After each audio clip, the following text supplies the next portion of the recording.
అఖిల భువన దీపం భక్త చిత్తాభ్యసూర్యం సురగుణముని సేవ్యం తత్వమస్యాదిలక్ష్యం హరిహరసుతమీశం తారక బ్రహ్మరూపం శబరిగిరి నివాసం భావయీ భూతనాదం.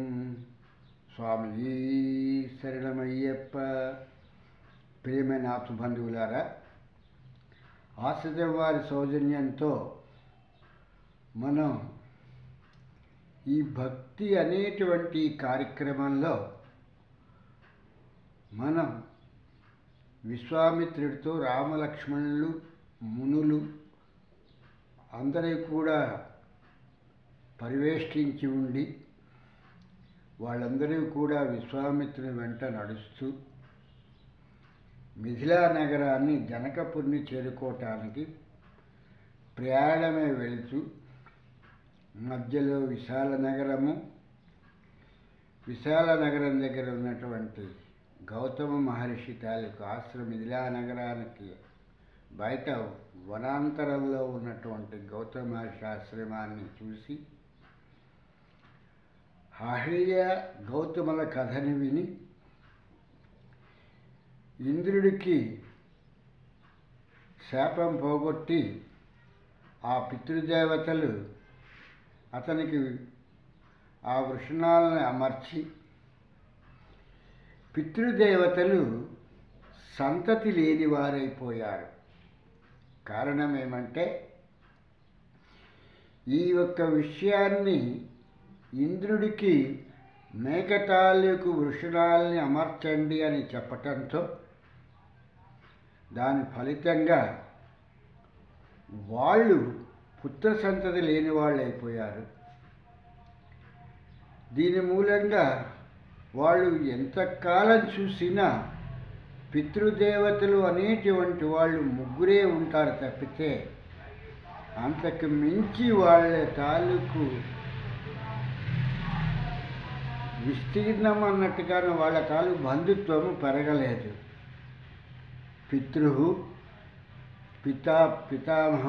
పితామహుడి తాలూకు పితామహుడు అని ఇలా ముగ్గురే ఉంటారు. అంటే తండ్రి, తాత, ముత్తాత అని ఇలాగా పితృదేవతలు ముగ్గురే ఉంటారు, నాలుగో వాళ్ళు ఉండరు.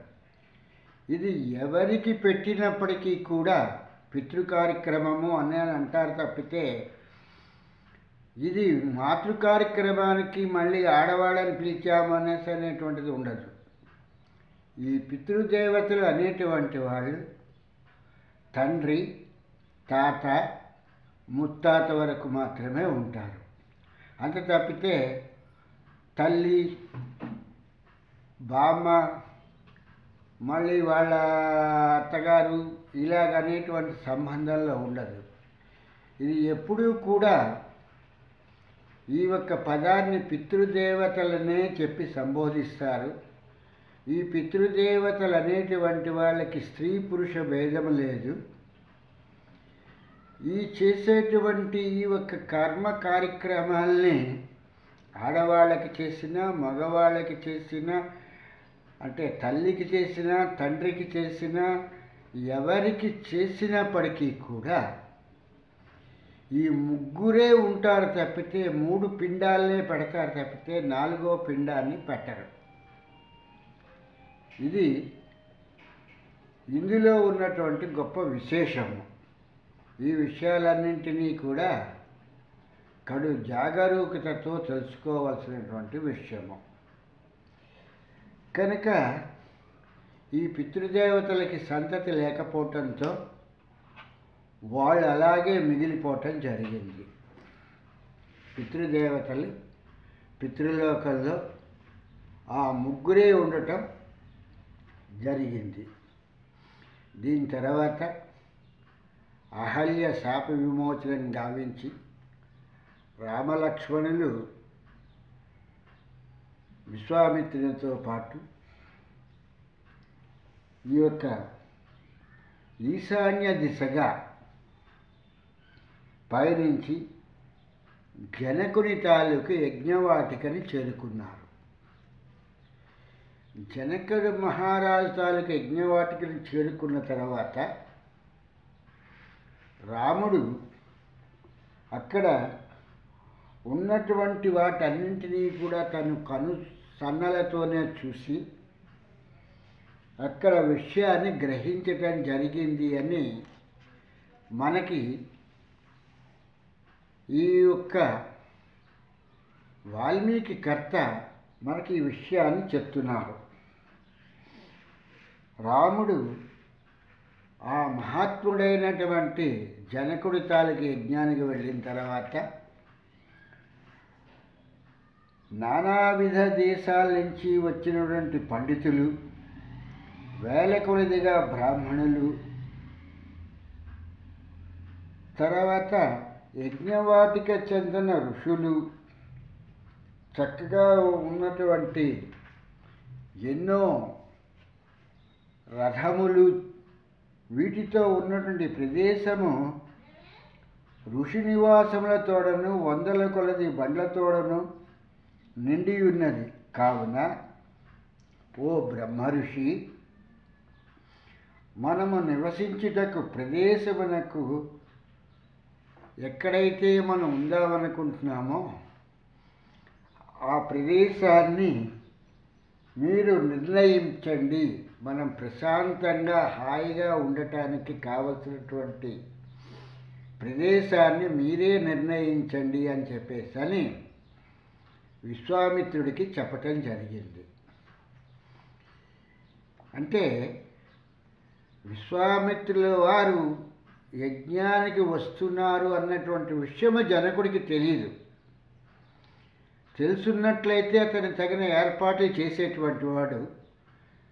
కానీ రామలక్ష్మణుని మిగిలినటువంటి ఋషిపుంగవుల్ని మునులని అంట పెట్టుకుని వచ్చినటువంటి విశ్వామిత్రుల వారితో రాముడు మనం ఉండటానికి, మనం నివసించటానికి చక్కని ప్రదేశాన్ని చూడండి అని చెప్పేసి ఆ ఒక విశ్వామిత్రుల వారితో చెప్పడం జరిగింది.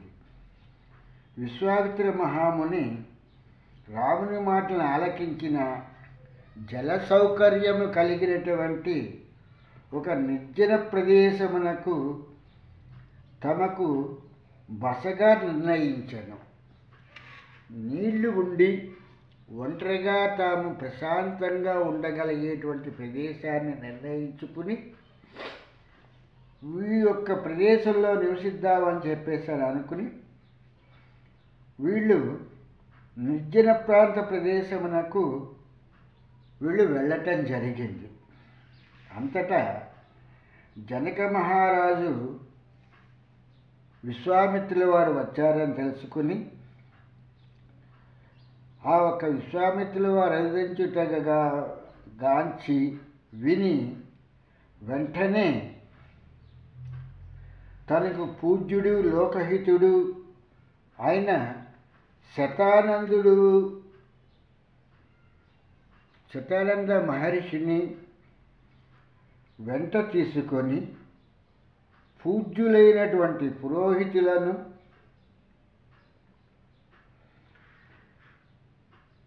మిగిలినటువంటి బ్రాహ్మణోత్తములందరినీ కూడా తీసుకుని ఈ యొక్క జనక మహారాజు విశ్వామిత్రుని కడకు ఈతించి వెంటనే మహాత్ముడైనటువంటి ఋత్విజ్ఞులు విశ్వామిత్ర మహర్షికి అర్ఘ్యపాద్యాదములతో విద్యుక్తముగా అతిథి సత్కారములు నెరపిరి. ఈ యొక్క విశ్వామిత్రుడు వచ్చాడని తెలిసినటువంటి జనక మహారాజు శతానందుని వెంట పెట్టుకుని పురోహితులని ఋత్వికులని వెంట పెట్టుకుని వచ్చి ఆ విశ్వామిత్రుల వారికి అర్ఘ్యపాద్యాదులన్నింటినీ కూడా ఇచ్చి సకల మర్యాదలు చేయటం జరిగింది. విశ్వామిత్రుడు జనక మహారాజు ఉనర్తిన అతిథి మర్యాదలను స్వీకరించడం. ఈ విశ్వామిత్రుల వారు జనక మహారాజు ఇచ్చినటువంటి అతిథి సత్కారాలన్నింటినీ కూడా తీసుకోవటం జరిగింది. రాజుగారిని కుశల ప్రశ్నలన్నీ అడిగిన తర్వాత యజ్ఞ విషయములో నిర్విఘ్నముగా యజ్ఞం సాగుతోందా అని చెప్పేసని ఆ విషయాన్ని గురించి కూడా తెలుసుకోవటం జరిగింది. పిమ్మట ఆ మహర్షి గురువులు, ఋత్విక్కులు, పురోహితులు మొదలగు వారితో కూడిన రతానందాది మునులతో కుశల ప్రశ్నలు గావించి సంతోషముగా వారితో కలిసి వెళ్ళాను. అంతటా జనకుడు అంజలి ఘటించి విశ్వామిత్రునితో, మహాత్మా, ఈ మునీశ్వరులతో కూడా ఆశ్రమను అలంకరింపుడు అని పలికాను. మిగిలినటువంటి ఋషులు వాళ్ళతో పాటు విశ్వామిత్రుడితో వచ్చినటువంటి మునులను కూడా వెంట పెట్టుకొని వాళ్ళని కూడా ఉన్నతమైనటువంటి ఆసనంలో కూర్చోమని చెప్పటం జరిగింది. అందరూ తమ తమ యోగ్యమైనటువంటి ఆసనాలలో ఆసనులైన పిదప జనక మహారాజు వారందరి అందిన ఒక్కసారి కలియజూచి విశ్వామిత్ర మహర్షితో ఇట్లనను: ఓ మహర్షి, దైవానుగ్రహమున నేడు నా యజ్ఞమునకు సమగ్రత చేకూరినది, సాఫల్యము సిద్ధించినది. నేడు మహర్షి సత్తములైన నీ దర్శనము లభించుటచే నా యజ్ఞ ఫలముగా భావింతును.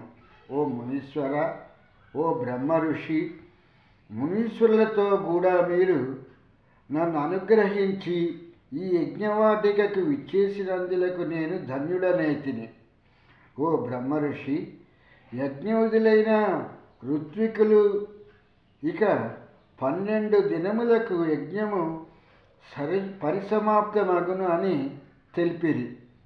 అప్పుడు యజ్ఞాంత సమయమున ఆవిర్భాగమును స్వీకరించుటకై వచ్చడి దేవతలను మీరును చూడవచ్చును. ఈ యొక్క ఆహుతులు తీసుకోవటానికి వచ్చేటువంటి దేవతల్ని కూడా మీరందరూ కూడా చూడవచ్చు. మునీశ్వరంతో ఇట్లు పలికి పిమ్మటగా జనక మహారాజు దోసిలుల్లి నమస్కరించి మిక్కిలి సంతోషంతో ఆయన్ను మరల ఇట్లు ప్రశ్నించాను: మహర్షి, మీ వెంట ఉన్న ఈ చిన్నారులు చూడటానికి దేవతల వలె ఉన్నారు. దేవతలతో సమానమైనటువంటి పరాక్రమం వారిగా ఉన్నారు. వీళ్ళు తేజస్సు చూస్తూ ఉంటే చాలా విపరీతమైనటువంటి తేజస్సుగా ఉంది. శార్దూల వృషభములు గల, గంభీరములు గల, తామర రేకుల వంటి కనులు కలిగినటువంటి వీళ్ళు ధరించినటువంటి ఈ యొక్క ఖడ్గము, ఈ ధనస్సు, వీటిని చూస్తూ ఉంటే వీళ్ళు అశ్విని దేవతల వల్లే సురద్రూపుల ఎవరిన అడుగుడుచున్నవారిలాగా కనిపిస్తున్నారు.